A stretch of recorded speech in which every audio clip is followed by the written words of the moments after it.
السلام علیکم ورحمۃ اللہ وبرکاتہ۔ نحمده ونصلی علی رسولہ الکریم، اما بعد فاعوذ باللہ من الشیطان الرجیم، بسم اللہ الرحمن الرحیم۔ رب اشرح لی صدری ویسر لی امری واحلل عقدۃ من لسانی یفقہوا قولی۔ ناظرین، ہماری آج کی گفتگو کا موضوع ہے تم مجھے یاد رکھو، میں تمہیں یاد رکھوں گا۔ دوسرے لفظوں میں آج ہم اللہ تعالیٰ کے ذکر پر بات کریں گے۔ سوال یہ پیدا ہوتا ہے کہ اللہ تعالیٰ کا ذکر کرنا کیوں ضروری ہے؟ ذکر کا فائدہ کیا ہے؟ اور بذات خود ذکر ہوتا کیا ہے؟ ذکر کا معنی ہے کسی کو یاد کرنا۔ انسان کس کو یاد کرتا ہے؟ یقیناً اسی کو جو اس کو اچھا لگتا ہے، جس کی اس کی زندگی میں کچھ اہمیت ہوتی ہے۔ ظاہر ہے کہ ہمارا رب جس نے ہمیں پیدا کیا، جس نے ہمیں سب کچھ دیا، وہ اس بات کا سب سے بڑھ کر مستحق ہے کہ اسے یاد رکھا جائے، اور خاص طور پر روزے کی حالت میں۔ روزہ چونکہ انسان کو مستقل طور پر ایک احساس دلاتا رہتا ہے کہ تمہیں کوئی دیکھ رہا ہے، اور اس سے انسان کے اندر ایک روحانی سی کیفیت پیدا ہوتی ہے جو خود بخود اس کے لیے اللہ تعالیٰ کی یاد کا راستہ ہموار کرتی ہے۔ اللہ تعالیٰ بھی فرماتے ہیں فَاذْكُرُونِي أَذْكُرْكُمْ وَاشْكُرُوا لِي وَلَا تَكْفُرُونِي۔ تم مجھے یاد رکھو، میں تمہیں یاد رکھوں گا، اور تم میرا شکر ادا کرتے رہو اور میری ناشکری نہ کرنا۔ ذکر کی اہمیت اور فضیلت کسی سے بھی چھپی ہوئی نہیں، اور اس وقت ذکر کے موضوع پر بات کرنا تو دراصل ایک یاد دہانی ہے، کیونکہ ہم سب بھولنے والے ہیں۔ بہت سی چیزوں کو ہم سمجھتے ہوئے بھی بھول جاتے ہیں۔ تو آئیے چند ایک احادیث اس سلسلے میں ہم دیکھتے ہیں۔ نبی اکرم صلی اللہ علیہ وسلم کا فرمان کیا ہے، آپ کا طریقہ کیا ہے، اور ہمیں کیا کرنا ہے۔ اللہ تعالیٰ خود بھی فرماتے ہیں یا ایھا الذین آمنوا اذکروا اللہ ذکرا کثیرا۔ اے لوگو جو ایمان لائے ہو، اللہ کا ذکر کرو، بہت کثرت کے ساتھ ذکر کرنا۔ یعنی یہ اللہ تعالیٰ کا مطالبہ ہے ہم سے، اپنی مخلوق سے، اپنے بندوں سے، کہ وہ ہر چیز سے بڑھ کر اس کو یاد کریں۔ اور بات یہ ہے کہ اس کا فائدہ بھی خود ہم ہی کو ہے۔ قرآن پاک میں اللہ تعالیٰ فرماتے ہیں الذین آمنوا وتطمئن قلوبہم بذکر اللہ الا بذکر اللہ تطمئن القلوب۔ ایسے ہی لوگ ہیں جنہوں نے مان لیا اور ان کے دلوں کو اللہ کی یاد سے اطمینان ہوتا ہے۔ سنو، اللہ کی یاد، اللہ کا ذکر ہی وہ چیز ہے جس سے دلوں کو اطمینان نصیب ہوتا ہے۔ اور وَلَذِكْرُ اللَّهِ أَكْبَرُ، اللہ کا ذکر بہت بڑی چیز ہے، کوئی معمولی چیز نہیں کہ انسان اسے نظر انداز کر سکے۔ اور اگر انسان اسے نظر انداز کرتا ہے تو اس پر انسان کو نقصان کیا ہے؟ اللہ سبحانہ وتعالیٰ فرماتے ہیں وَمَن يَعْشُ عَن ذِكْرِ الرَّحْمَنِ نُقَيِّضْ لَهُ شَيْطَانًا فَهُوَ لَهُ قَرِينٌ۔ جو شخص رحمان کے ذکر سے غفلت برتتا ہے، ہم اس پر ایک شیطان مسلط کر دیتے ہیں اور وہی اس کا ساتھی بن جاتا ہے۔ تو گویا ایک طرف جہاں ذکر کرنے سے انسان کو اللہ تعالیٰ کا قرب نصیب ہوتا ہے، وہاں دوسری طرف اللہ تعالیٰ کا ذکر بھلا دینے سے اور اس کی یاد سے غافل ہونے سے انسان شیطان کے قریب ہو جاتا ہے، یا شیطان اس کا ساتھی بن جاتا ہے۔ اور آپ سب جانتے ہیں کہ جس کا ساتھی شیطان ہو پھر وہ کیسا ساتھی ہو سکتا ہے، اور انسان کے لیے وہ کتنا نقصان کر سکتا ہے۔ ذکر کا ایک فائدہ یہ بھی ہے کہ ذکر کرنے والا اللہ سبحانہ وتعالیٰ کی حفاظت میں ہوتا ہے۔ اس سلسلے میں نبی اکرم صلی اللہ علیہ وسلم کی ایک حدیث بہت عمدہ ہے. آپ نے فرمایا میں تمہیں حکم دیتا ہوں کہ اللہ کو زیادہ یاد کرو اور ذکر کی مثال ایسی سمجھو جیسے کسی آدمی کا اس کے دشمن نہایت تیزی کے ساتھ پیچھا کر رہے ہوں، یہاں تک کہ اس آدمی نے بھاگ کر ایک مضبوط قلعے میں پناہ لے لی ہو اور دشمن کے ہاتھوں میں پڑنے سے بچ گیا ہو. اسی طرح بندہ شیطان سے نجات نہیں پا سکتا مگر اللہ کی یاد کے سہارے. تو گویا جس طرح ایک بندہ دشمن سے بچنے کے لیے ایک قلعے کی حفاظت میں آتا ہے، قلعے میں پناہ لیتا ہے، بالکل اسی طرح شیطان جیسے دشمن سے بچنے کے لیے بھی ذکر ایک مضبوط قلعے کی حیثیت رکھتا ہے. ایک اور حدیث میں آتا ہے نبی صلی اللہ علیہ وسلم نے فرمایا، اللہ تعالیٰ فرماتے ہیں میرا بندہ مجھ سے جو توقع رکھتا ہے اور جیسا گمان اس نے میرے متعلق قائم کر رکھا ہے ویسا ہی مجھے پائے گا. جب وہ مجھے یاد کرتا ہے تو میں اس کے ساتھ ہوتا ہوں، اگر وہ مجھے تنہائی میں یاد کرتا ہے تو میں بھی اسے تنہائی میں یاد کرتا ہوں، اگر وہ مجھے کسی جماعت کے ساتھ بیٹھ کر یاد کرتا ہے تو میں ان سے بہتر جماعت میں اس کو یاد کرتا ہوں، اگر وہ میری طرف ایک بالشت بڑھتا ہے تو میں اس کی طرف ایک ہاتھ بڑھ جاتا ہوں، اور اگر وہ میری طرف ایک ہاتھ بڑھتا ہے تو میں اس کی طرف 4 ہاتھ بڑھتا ہوں، اگر وہ میری طرف آہستہ آہستہ آتا ہے تو میں اس کی طرف دوڑ کر جاتا ہوں. تو اس سے بھی کیا پتہ چلتا ہے کہ ہم جیسا معاملہ اللہ سبحانہ وتعالیٰ کے ساتھ کرتے ہیں اللہ تعالیٰ اس سے بڑھ کر ہمارے ساتھ بھلائی کرتے ہیں. جس طرح ہم اس کو یاد کریں گے ویسے ہی وہ ہمیں یاد کرے گا، بلکہ اس سے بڑھ کر. نبی صلی اللہ علیہ وسلم نے فرمایا جب کوئی جماعت یعنی اکٹھے ہو کر لوگ بیٹھتے ہیں اور اللہ کو یاد کرتے ہیں تو اللہ تعالیٰ کے فرشتے اس جماعت کو گھیر لیتے ہیں، اس کی رحمت ان پہ چھا جاتی ہے اور سکینت ان پہ نازل ہوتی ہے، اور اللہ تعالیٰ ان کا تذکرہ فرشتوں سے کرتے ہیں. اس سے بھی پتہ چلتا ہے کہ انفرادی ذکر کے علاوہ اجتماعی ذکر یعنی اکٹھے بیٹھ کر دوسرے لوگوں کے ساتھ مل کر اللہ تعالیٰ کو یاد کرنا بہت اجر و ثواب کی بات ہے. بعض اوقات یہ پوچھا جاتا ہے کہ ذکر کب کیا جائے. ذکر کرنے کے اگرچہ کئی طریقے ہیں، سب سے بہترین طریقہ تو خود نماز ہے. قرآن پاک کی تلاوت بھی اللہ تعالیٰ کا ذکر ہے. پھر اسی طرح کچھ مخصوص اوقات کے اذکار بھی نبی صلی اللہ علیہ وسلم سے ثابت ہیں. اگر ہم مسنون دعاؤں کا مطالعہ کریں تو ہم دیکھتے ہیں کہ صبح سے لے کر رات تک اور رات سے صبح تک بہت سے اوقات اور مواقع ایسے ہیں جس میں آپ صلی اللہ علیہ وسلم نے اللہ سبحانہ وتعالیٰ کو یاد کیا. بلکہ آپ کے بارے میں تو یہ آتا ہے کان یذکر اللہ فی کل احیان، کہ وہ ہر وقت میں اللہ سبحانہ وتعالیٰ کو یاد کیا کرتے تھے. مثلا ہم دیکھتے ہیں دن کا آغاز ہوتا ہے، آنکھ کھولتا ہے انسان تو ساتھ ہی اللہ تعالیٰ کا ذکر سکھایا گیا. الحمدللہ الذی احیانا بعدما اماتنا والیہ النشور. شکر اللہ کا جس نے ہمیں موت کے بعد زندگی بخشی، کیونکہ نیند بھی موت کی بہن ہے، اور اسی کی طرف جی اٹھنا ہے. پھر اسی طرح چھوٹی چھوٹی ضروریات پوری کرتے ہوئے بھی انسان اللہ کا ذکر کرتا رہتا ہے. مثلا واش روم میں جاتے ہوئے، باہر نکلتے ہوئے، کھانا کھاتے ہوئے، آغاز میں، انتہا میں، چھینک آئے اس موقع پر، مختلف جانوروں کے بولنے پر، بارش برسنے کے موقع پر، بادلوں کے گرجنے کے موقع پر، تیز ہواؤں کے چلنے کے موقع پر. مختلف مواقع دن بھر میں ایسے آتے ہیں جہاں اللہ کے رسول صلی اللہ علیہ وسلم نے ہمیں بہترین اذکار سکھائے ہیں. اسی طرح نماز تو ہے ہی اللہ کے ذکر کا نام.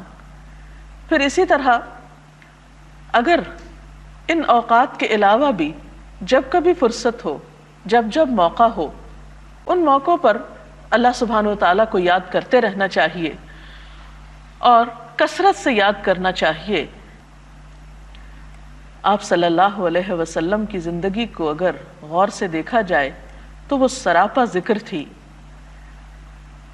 ایک صحابی نے نبی صلی اللہ علیہ وسلم سے عرض کیا اے اللہ کے رسول صلی اللہ علیہ وسلم، نیکیوں کی قسمیں تو بہت سی ہیں اور میں ان سب کو انجام دینے کی طاقت نہیں رکھتا، یعنی نیکی کے بہت سے طریقے ہیں، سب میرے بس میں نہیں، لہٰذا مجھے ایسی چیز بتا دیجئے جسے میں گرہ میں باندھ لوں، اور زیادہ باتیں نہ بتائیے کیونکہ میں بھول جاؤں گا۔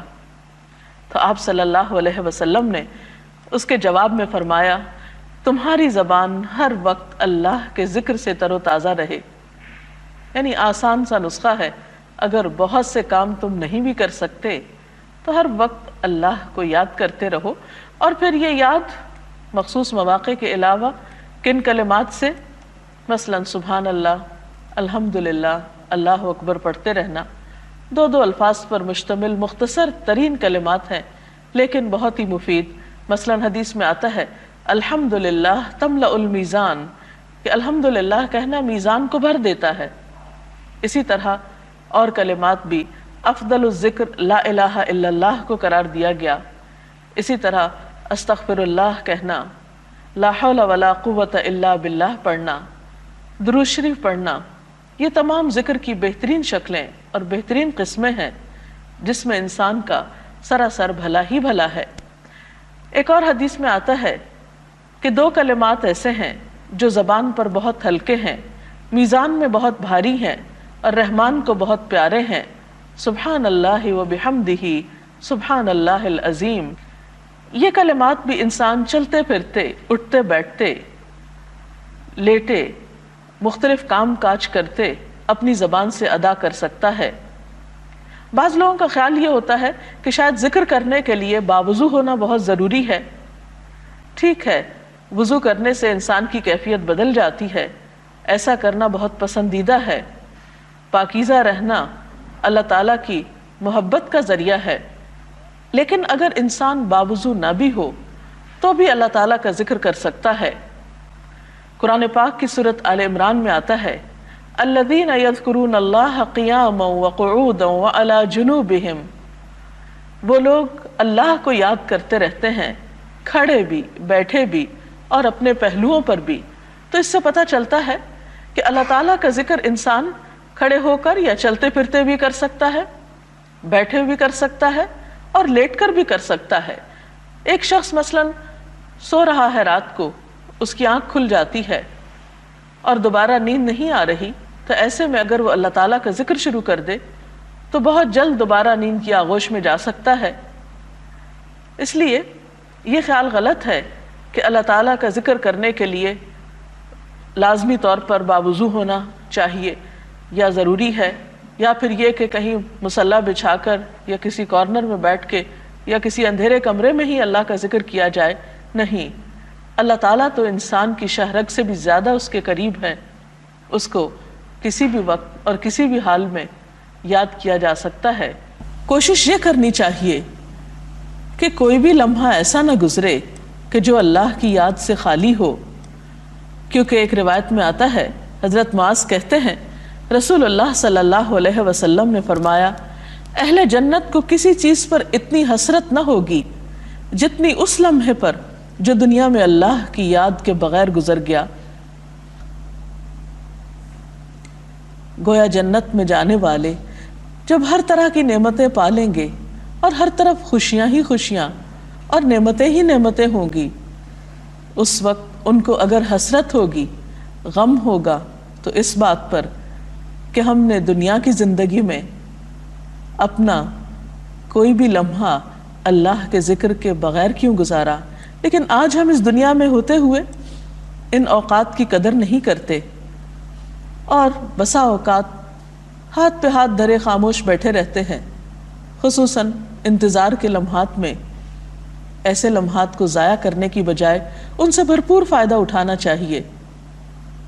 آپ دیکھیے کہ بعض اوقات ہم ڈرائیونگ کر رہے ہوتے ہیں یا واک کر رہے ہوتے ہیں، یا خواتین گھر میں کام کاج کر رہی ہوتی ہیں، مثلاً برتن دھو رہی ہیں، کھانا پکا رہی ہیں، تنہا ہے گھر میں، کوئی بھی نہیں، کسی سے کوئی بات چیت نہیں ہو سکتی، تو ایسے میں اللہ تعالیٰ کو یاد کرتے رہنے سے کاموں میں آسانی بھی ہو جاتی ہے اور انسان کے لیے وقت گزارنا بھی آسان ہو جاتا ہے۔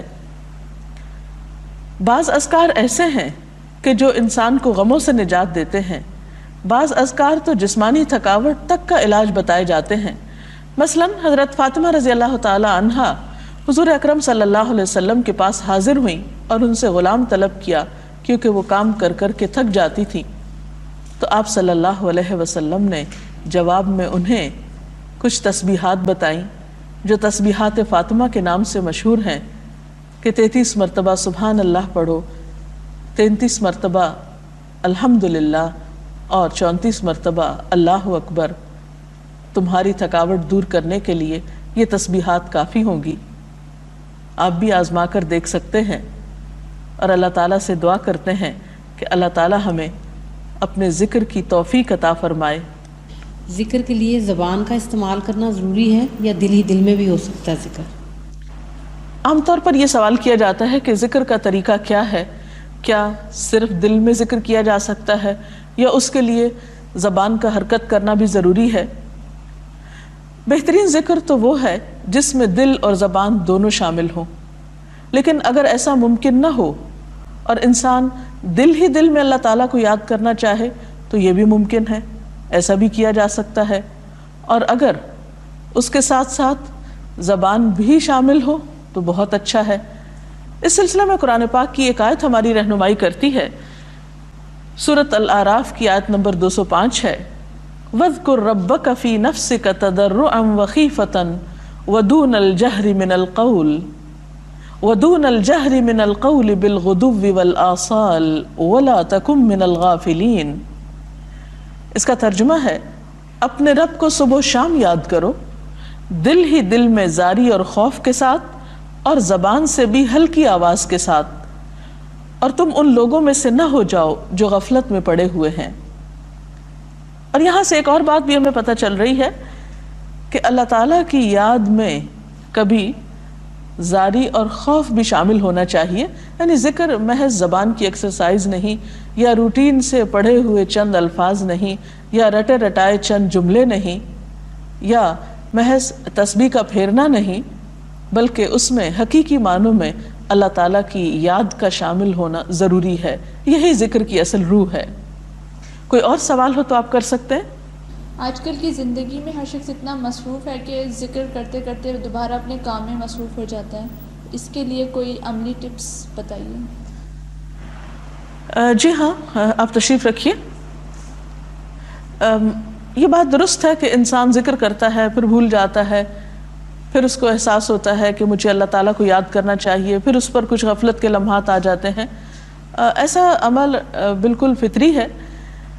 اس کے لیے ضروری ہے کہ انسان جو کام اپنی زندگی میں کرنا چاہتا ہے ان کو باقاعدہ اپنے پاس لکھ لے، یا یاد دہانی کا کوئی بھی طریقہ مقرر کر لے، کیونکہ کوئی بھی کام جس کی ہم پلاننگ نہ کریں، منصوبہ بندی نہ کریں، اور پھر یکسوئی کے ساتھ یا تسلسل کے ساتھ اس پر عمل نہ کریں، اس کی پابندی نہ کریں، تو اس کام کا صحیح فائدہ نہیں ہو سکتا۔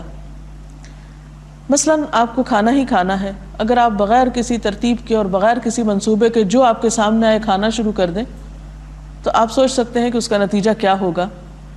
اسی طرح یہ ہے کہ کبھی آپ کھانا کھائیں ہی نہ اور کبھی آپ بہت زیادہ کھا لیں تو اس سے بھی آپ کی صحت درست نہیں رہے گی۔ تو اسی طرح روحانی صحت کے لیے بھی ضروری ہے کہ آپ کے ذکر میں تسلسل بھی ہو، اعتدال بھی ہو۔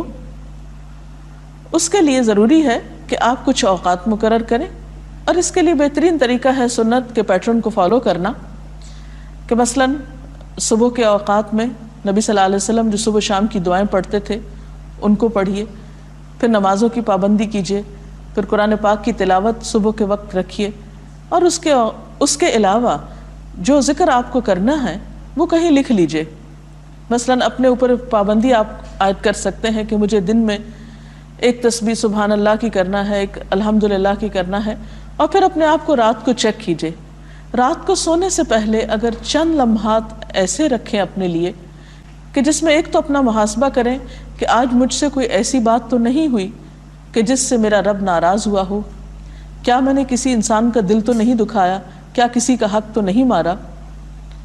اس سے یہ ہوگا کہ جو استغفار اس وقت ہم کریں گے وہ کہیں زیادہ مفید ہوگی بنسبت اس کے کہ ہم روٹین میں ایک تسبیح استغفار کی پڑھ لیں۔ اسی طرح یہ ہے کہ اگر رات کو سونے سے پہلے کچھ دیر ذکر کر کے سویا جائے تو دن بھر کی جو ٹینشنز ہیں وہ ریلیز ہو جائیں گی اور نیند بھی بہتر طور پر آئے گی۔ تو جب آپ کچھ اوقات مقرر کر لیتے ہیں اور کچھ اذکار مقرر کر لیتے ہیں اور شعوری کوشش کرتے ہیں ان کی پابندی کرنے کی، اور یہ سب کچھ کہیں لکھا ہوا بھی ہے آپ کے پاس کہ وقتاً فوقتاً اپنی لسٹ چیک کرتے رہیں، تو اس سے انشاءاللہ تعالیٰ آپ ذکر کرنے کے عادی ہو جائیں گے۔ اس کے ساتھ ہی ہمارے آج کے پروگرام کا وقت ختم ہوتا ہے۔ کل تک کے لیے اجازت چاہتے ہیں۔ اللہ حافظ۔